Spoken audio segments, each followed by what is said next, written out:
Mobilidade afetiva. Outra cidade é possível? Já morei em vários lugares do Brasil, do norte ao sul, enfim, sou gaúcho, morei em mais de 10 cidades.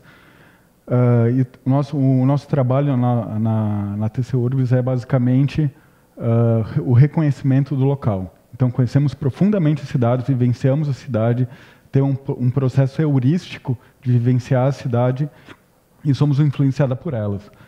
Já viajei diversas partes do país de bicicleta. E a parte mais chata de você chegar no destino, a parte mais chata da viagem é chegar ao destino. Isso é mobilidade afetiva, onde o percurso faz sentido, né? O percurso da viagem é uma coisa muito interessante. E sim, o destino é quando você não quer chegar. Então você sai, você faz sempre o mesmo trajeto de ônibus, né, com o meio de transporte. O objetivo, o transporte é só um meio de ligar A com B, e na viagem de bicicleta ou a pé, enfim, diversos tipos de locomoção, onde você está no lugar presentemente, isso é mobilidade afetiva. Então, você cria uma relação com o lugar, onde a cada instante você passa a estar no lugar. A nossa equipe é muito comprometida, essa é a equipe do escritório.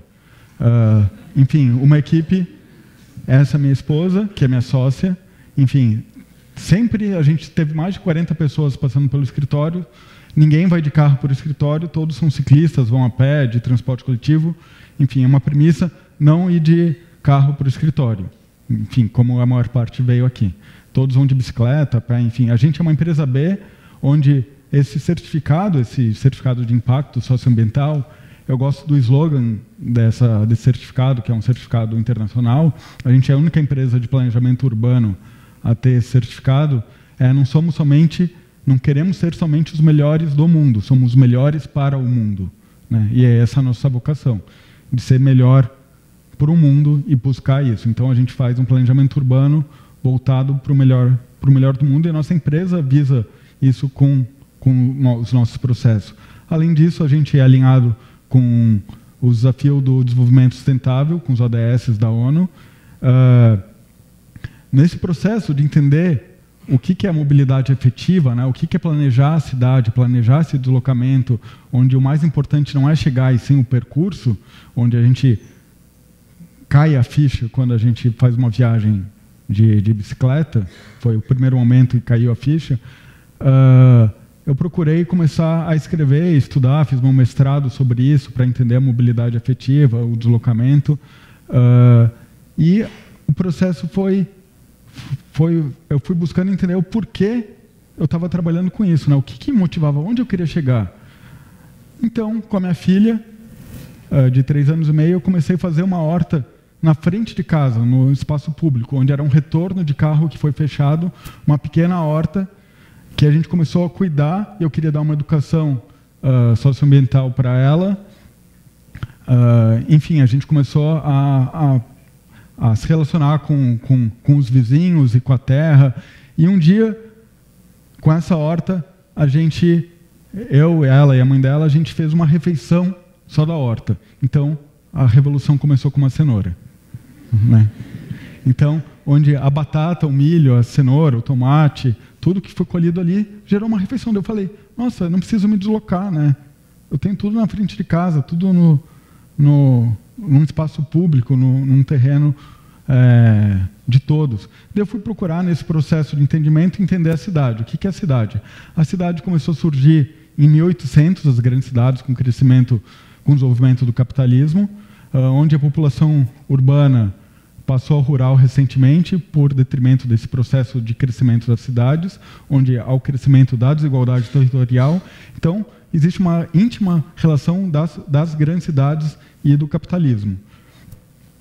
As grandes cidades do século XVIII e XIX são cidades onde é muito importante você produzir, consumir, distribuir e armazenar, onde a distribuição, o espaço de distribuição é muito diferente da cidade medieval.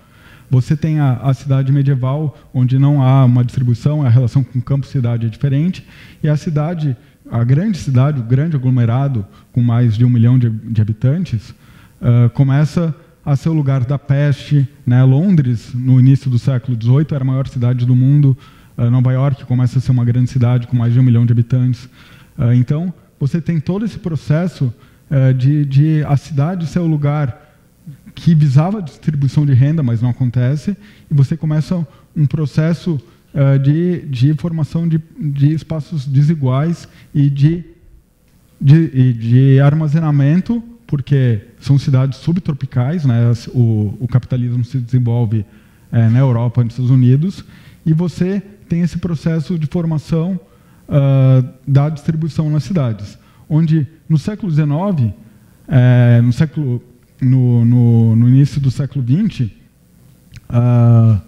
um urbanista italiano aliado ao prefeito de Los Angeles cria o modelo subúrbio americano, que você tem um conceito suburbano. Então, em 1900 por volta da Primeira Guerra, se cria os subúrbios em Los Angeles, e Los Angeles já se torna a maior cidade territorialmente no mundo, e daí você cria o conceito do forte T, que é o T de trator, para fazer o deslocamento que está cada vez maior nas cidades. Então, cada vez você está morando mais longe e precisa chegar ao trabalho. Então, essa distância não é mais possível fazer de bicicleta, o transporte coletivo não se espraia tanto, não se tem a densidade que só se fica no núcleo urbano, então se cria a necessidade do carro. E esse conceito de você ir de automóveis, guerra e casa própria, é porque um ex-combatente americano, né, se criou em Los Angeles, ele ganha casa própria, ele tem o direito da casa própria depois de ter ido à guerra, então fomenta a indústria bélica, fomenta o patriotismo americano, você incentiva a construção civil, então há uma proliferação das cidades, do povoamento territorial norte-americano, não mais só em grandes cidades, mas de maneira mais homogênea, uma proliferação de ocupação do território, como um todo, de um grande país, né, não só em grandes cidades como no Brasil, e você cria, exatamente pela expansão das cidades, a necessidade do carro. O carro ele é uma consequência dessa necessidade. Então, a gente criou esse conceito. E o carro, no primeiro desenho, eu vou falar justamente desse processo que acontece com o aumento da velocidade na via. A 20 km por hora, antes do advento do carro, enfim, com o transporte coletivo, uma via que tem uma rua de terra, onde só a calçada é calçada, enfim, tem a calçada como proteção da casa, você tem muito mais relação entre os indivíduos, né? Esses pontinhos falam a relação que cada casa tem com cada casa de cada indivíduo. A velocidade vai aumentando, porque a cidade está se espraiando, então você precisa aumentar a velocidade da via, e a potência do motor vai aumentando, vai diminuindo a relação entre os indivíduos da mesma rua. Então, e essa rua, uma hora vira uma avenida, a calçada se estreita mais, os indivíduos não conhecem praticamente mais ninguém daquela rua. Aquela rua se torna um não lugar, né? Um lugar difícil de cruzar, vira uma via de mão dupla, uma rua de passagem, né? E é de passagem até para os moradores que não conhecem mais ninguém daquela rua. Então, esse é o processo que acontece, que o carro faz acontecer no processo de desumanização da cidade. Então, a relação da mobilidade afetiva, essa é a mobilidade não afetiva, né? A mobilidade do carro é quando você não tem afeto com o lugar, onde você não se relaciona com a cidade, você não se relaciona com os lugares, não se relaciona com as pessoas. Então, esse processo precisa ser muito bem equilibrado se a gente quer melhores lugares e melhores cidades, melhores lugares. Nos Estados Unidos, a gente tem praticamente 800 carros para 1.000 habitantes. Então, só existe uma reposição dos carros. Não existe mais venda de carro de novas explosões automobilísticas nos Estados Unidos, como explosões demográficas, né? Você tem só uma reposição da quantidade de carros, cerca de 800 carros a cada 1.000 habitantes. Na Europa, com o transporte coletivo, com essa relação, também só existe uma reposição. Já que tem um melhor transporte coletivo nas grandes cidades, no interior você usa muito carro na Europa. E no Brasil parece que é um processo evolutivo disso, né? Mas na verdade é uma desigualdade social, onde se tem mais transporte coletivo porque você propriamente não copiou o modelo igualmente que foi implantado nos países desenvolvidos, subtropicais, onde existia esse ciclo virtuoso, né? Guerra, carro e casa própria, onde no Morro da Providência, a primeira favela do Brasil, no Rio de Janeiro, os ex-combatentes da Primeira Guerra foram pedir a providência da casa própria, que nunca foi dada. Então você tem essa relação diretamente. Você copia o modelo dos países que estão acima subtropicais, são os países frios, né, que tem 3 meses do ano, 3, 6 meses do ano de escassez climática.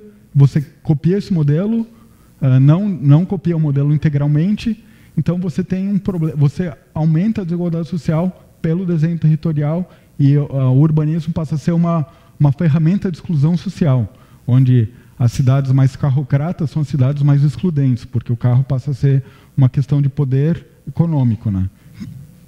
Então, o que eu quero dizer com isso?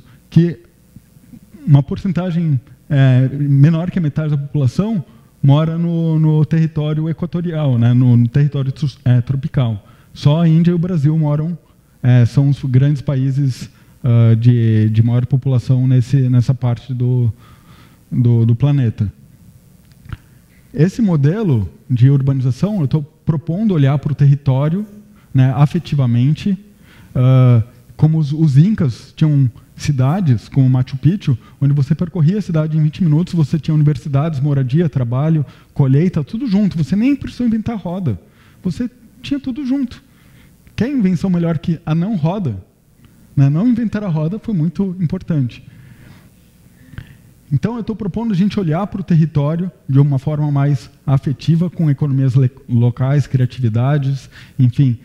Como em Teresina, uma das maiores hortas urbanas do mundo, fica em Teresina, mas, no meu ponto de vista, ela é subaproveitada, porque ela poderia ser uma agrofloresta urbana, né? Existe um conceito de agrofloresta, que é aumentar a produtividade do solo, onde em muitos lugares já estão fazendo.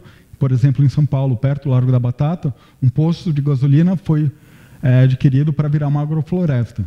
Então, aí a gente criando, coletivamente, plantando essas plantas na agrofloresta desse posto de gasolina em São Paulo, perto do Largo da Batata.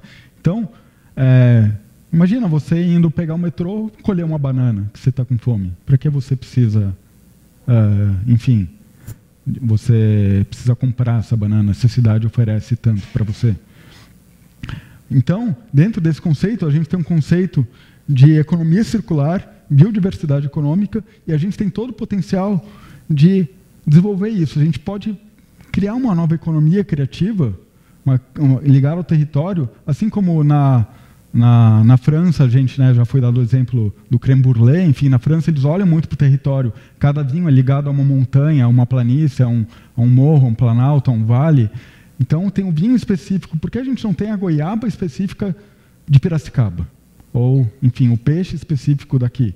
Então, olhar para o território com um afeto, né? Essa questão do afeto é muito importante quando se olha especificamente. Então, a gente, a partir do desenvolvimento sustentável, a gente pega os 5 P's, que são os pilares principais, e ajuda a desenvolver essa questão local, né? Então, olhar para o território, potencialmente, a gente tem muito mais sol que na Europa. A gente pode usar tecnologicamente, a gente não precisa, né, de outra fonte de energia que não o sol. A gente pode desenvolver uma questão científica de tecnologias ligadas ao sol, que a gente tem intensamente.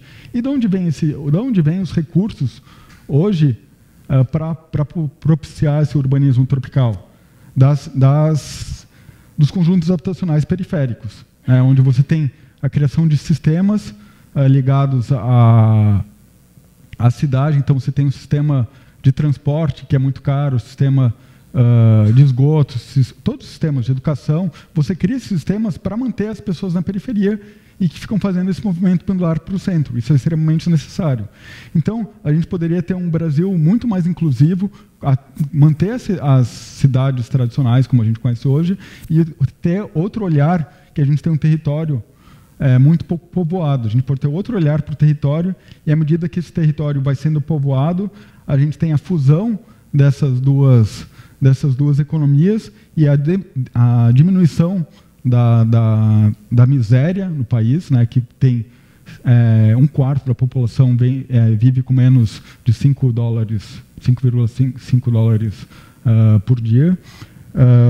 e a gente, consequentemente, alcança os objetivos do desenvolvimento sustentável proposto pela ONU, não como prioridade, mas com um olhar para o território. Então, o que a gente faz é o urbanismo tropical, a mobilidade afetiva, a gente desenha um outro olhar sobre a cidade potencializando o local.